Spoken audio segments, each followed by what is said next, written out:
చంద్రబాబుకి ఆయన జీవించి ఉన్నంత వరకు కూడా పూర్తిగా కార్యకలాపం సపోర్ట్ చేయాలనినే పవన్ కళ్యాణ్ డిసైడ్ అయ్యారు.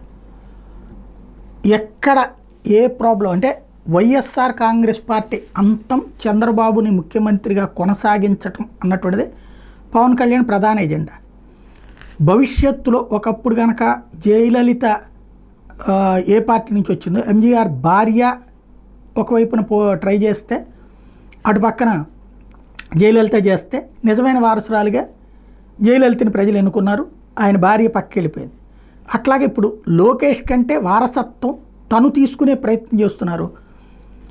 మంచి జరిగినవన్నీ కూడా పవన్ కళ్యాణ్ వల్లనే అన్నటువంటి ప్రొజెక్ట్ చేసుకోగలుగుతున్నారు.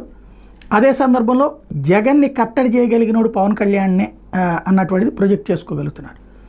ఇదే సందర్భంలో చంద్రబాబుకి సంపూర్ణ విధేయత కలిగినటువంటి వ్యక్తి, చంద్రబాబు అంటే సంపూర్ణ గౌరవం ఇచ్చే వ్యక్తి.